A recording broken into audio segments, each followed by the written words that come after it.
Good morning, everyone. Thank you for joining us for the second half of GMK Saturday. I'm Lily Wu. Well, I'm looking forward to that nice sunny weather, and I was thankful that yesterday's parade went without a hitch. No rain in the forecast, and I hope to see more of that. Is that right, Frank? Hey, it looks like we are going to stay dry through the weekend, the first full weekend here of Riverfest. Here's KAKE First Alert Doppler HC. We've got all 5 radars spinning for you.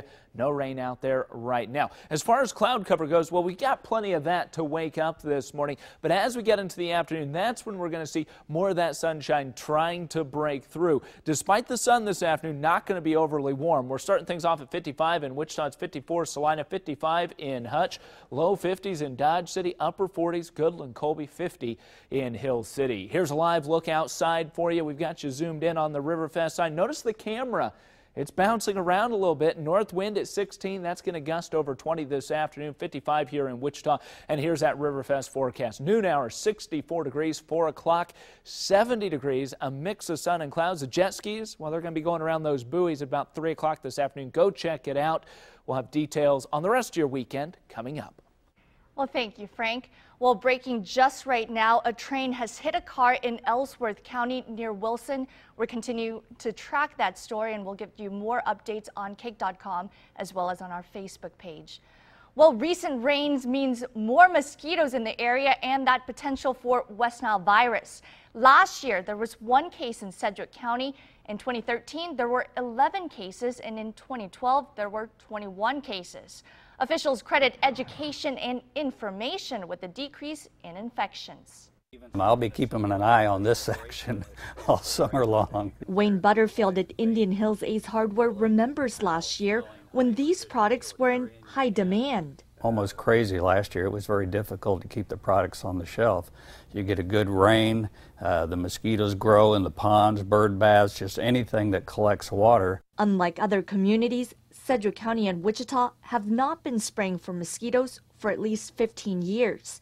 Health officials encourage people to take action. It's important for people to know that neither the city or us in the county can treat private property. Products like dunks are encouraged for bodies of water that may be a breeding ground for mosquitoes. With all the rains, people may see a lot of mosquitoes around, but no panic, because it doesn't mean that they're mosquitoes that carry West Nile virus. And those particular type of mosquitoes that carry West Nile virus, they like standing water. The county works with the Kansas Department of Health and Environment on monitoring mosquitoes with the West Nile virus.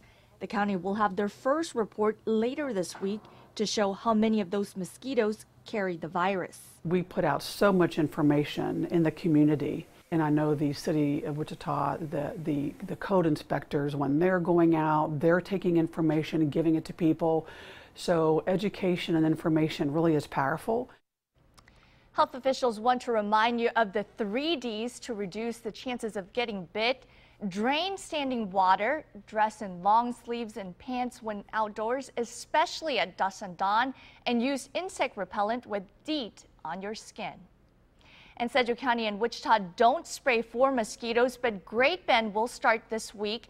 They will be spraying every Thursday until July 2nd. The public is asked to stay indoors and keep their windows and doors closed during those times.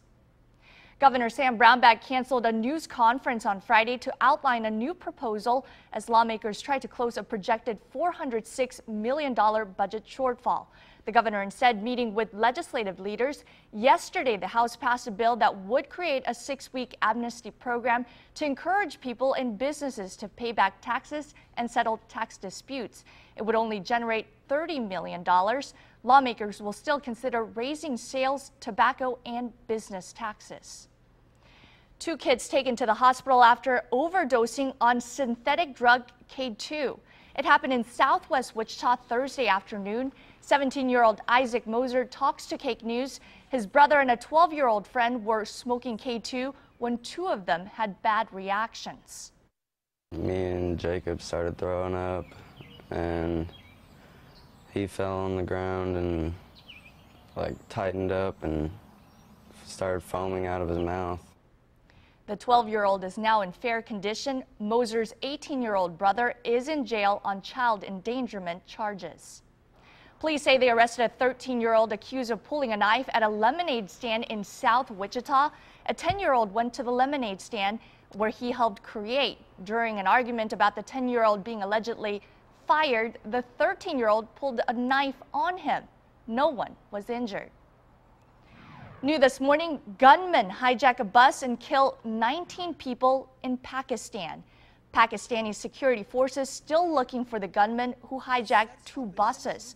Around 20 gunmen abducted 25 passengers and killed 19 people in southwestern Pakistan. A Wichita State student being called a hero for his role in preventing a suicide bomber from entering a mosque in Saudi Arabia. Abdul Jalil Al-Arbash, known as Jalil to friends, was a 25-year-old WSU student majoring in electrical engineering. He was one of 2 security guards whose actions saved the lives of many others. Jalil left Wichita earlier this month after taking his finals and was planning to get married soon in Saudi Arabia. KAKE's Brian Ramsdale continues our coverage with reaction from Jalil's friends during last night's vigil. We felt honored to know him. We felt a great honor and great respect that he stepped up actually and saved the community from a bigger atrocity. Naeem Balut says that the death of his friend Abdul Jalil Al-Abash has to have a higher meaning. We know that sometimes people are called to something that's bigger and bigger than themselves. Al-Abash was killed while trying to stop a terrorist attack. Abdul Jalil, we remember him today and every day in the future, and he is our hero now. Ahmed and Al-Abash were close friends. I was really shocked. I could not believe it until even I slept and I could not. I said should be a dream. Friends of Al-Abash are meeting to remember the man whose actions likely saved many lives, and they are hopeful that those actions of bravery can change the perception of stereotypes that some have. It will help maybe to open up the mind that we're all human. We all feel pain the same way. We all are suffering from the same atrocities. And it's time for all of us to console one another and stand firm with one another against such heinous act against humanity itself. The terrorist was planning the attack at a very busy time when people were in prayer. Friday is considered a holy day in the Islamic faith. We have an update to a story we first brought you on KAKE. A beloved 4-legged friend is out of surgery and recovering. Bubba had to have his one hind leg amputated this week. Officer Neil Klein says Bubba is doing better and recovering at the Wichita Animal Shelter. Last week, we told you about Bubba after an animal control officer went above and beyond the call of duty to find medical help for Bubba's injuries.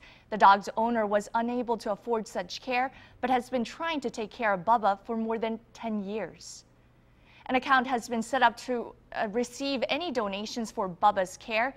The Bubba fundraiser donations can be dropped off at the Wichita Animal Services on North Hillside or Wichita Credit Union inside City Hall.